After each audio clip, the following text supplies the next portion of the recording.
I just want to start this video off by saying that I was wrong about anime adventures. Some people may share the same opinion as me, but I believe that it was over for AA, especially with the player count getting to 19,000 concurrent users, which isn't bad at all, but from averaging 100,000 concurrent users daily and dropping to that with no communication was quite concerning for the state of the game. And with update 20 dropping, I've found my passion again for anime adventures. And before I start yapping, I just want to say, make sure to leave a like, comment, and subscribe because we are on our way to 7,000 subscribers.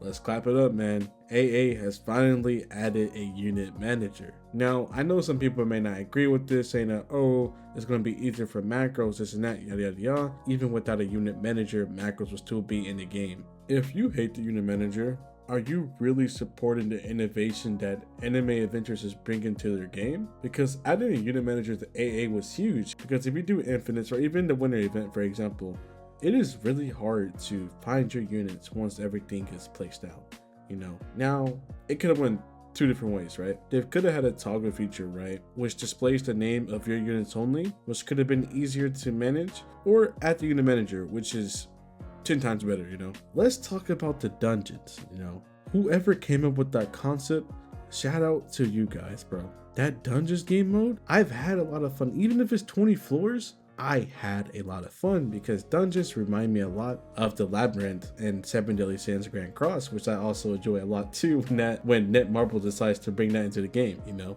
And I love choosing my path, right? So the dungeon can be really easy or it can be really challenging depending on what route you like to take, you know? And I am glad that they added it as a solo. I didn't expect this to be solo content because I already have my alt accounts ready to farm, but for it to be solo content for a player like me, I prefer to do everything solo anyways. But yeah, I'll grind with friends there and there, that's cool and all, but I would really prefer to do it by myself, you know? And with that being said, scripts and them need to keep the cycle going to where it's catering to both audiences, you know? And the way the shop was made, the shop was really good. The buffs, amazing, bro. Like like at one point in time, it had me really thinking what should be my next move. I was like, do I really need the shrine or do I really need the shop? Ooh, dude, do I really need this buff? Like I was actually planning ahead, you know? I actually have fun, and that's where I feel like I thrive the most in tower defense games, when there's strategy being applied. But yeah, probably after this video, I'm gonna go ahead and play it again, man. It was very fast paced. You don't need uniques at all to beat that game mode at all. It's really easy. And then with the models, this is going to be completely subjective, but let me say this right here, right? Anime defenders left an horrible impression on quote unquote original models. Anime defenders models were fine. It was just that people hated the fact that they couldn't recognize their anime counterpart, which was the main issue, and it got to the point to where their models felt sloppy. But with anime adventures, their quote-unquote original models look really good. Some do look goofy, like Stitches. I'm not gonna lie, Stitches look really goofy. But Pain, very good. Shigaraki, fire. Who's another one? Even Kid Buu. Yeah, they don't look one-to-one to their original counterparts, but they have some features that resembles their original anime counterpart. It's not a lot, but it's enough to let us know who that unit is and what anime it comes from, you know? So yeah, that's just the way I see it. And about the state of the game right now, like I said earlier, if they keep it up like this, I will be back on AA a lot. I'm pretty sure a lot of other people feel the same way. Leechers left a bad impression on the community as a whole, especially for a winter event. Most people's winners event were griefed by leechers and just low levels, right?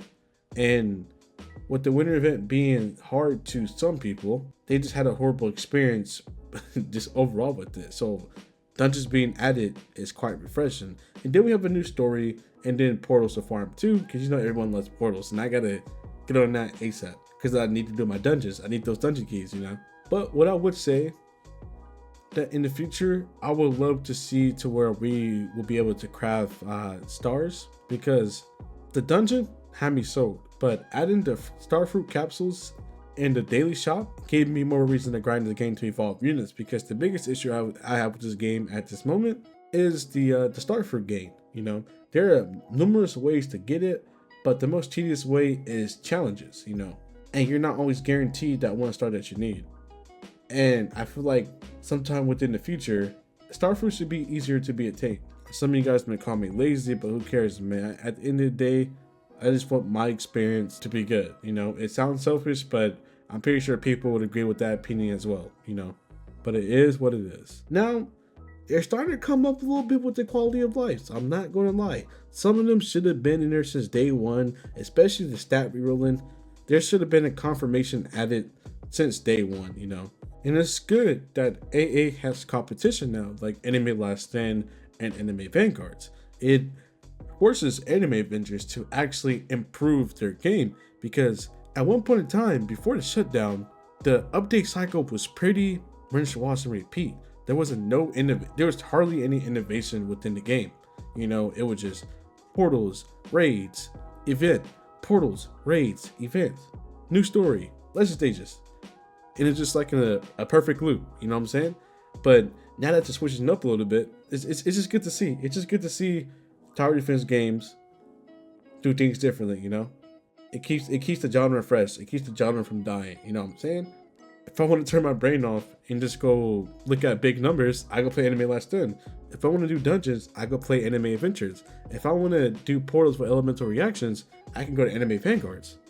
So it all works out, because we need more of a reason to play these tower defense games, Yeah, and this is just a great step in the right direction.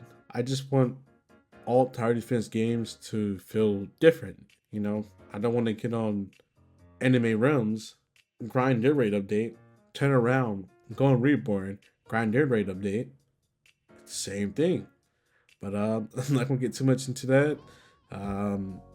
Like I said, guys, I'm impressed. Good job. Can't wait to see what you guys have in store for the future. But yeah, guys, I'm tired. Peace.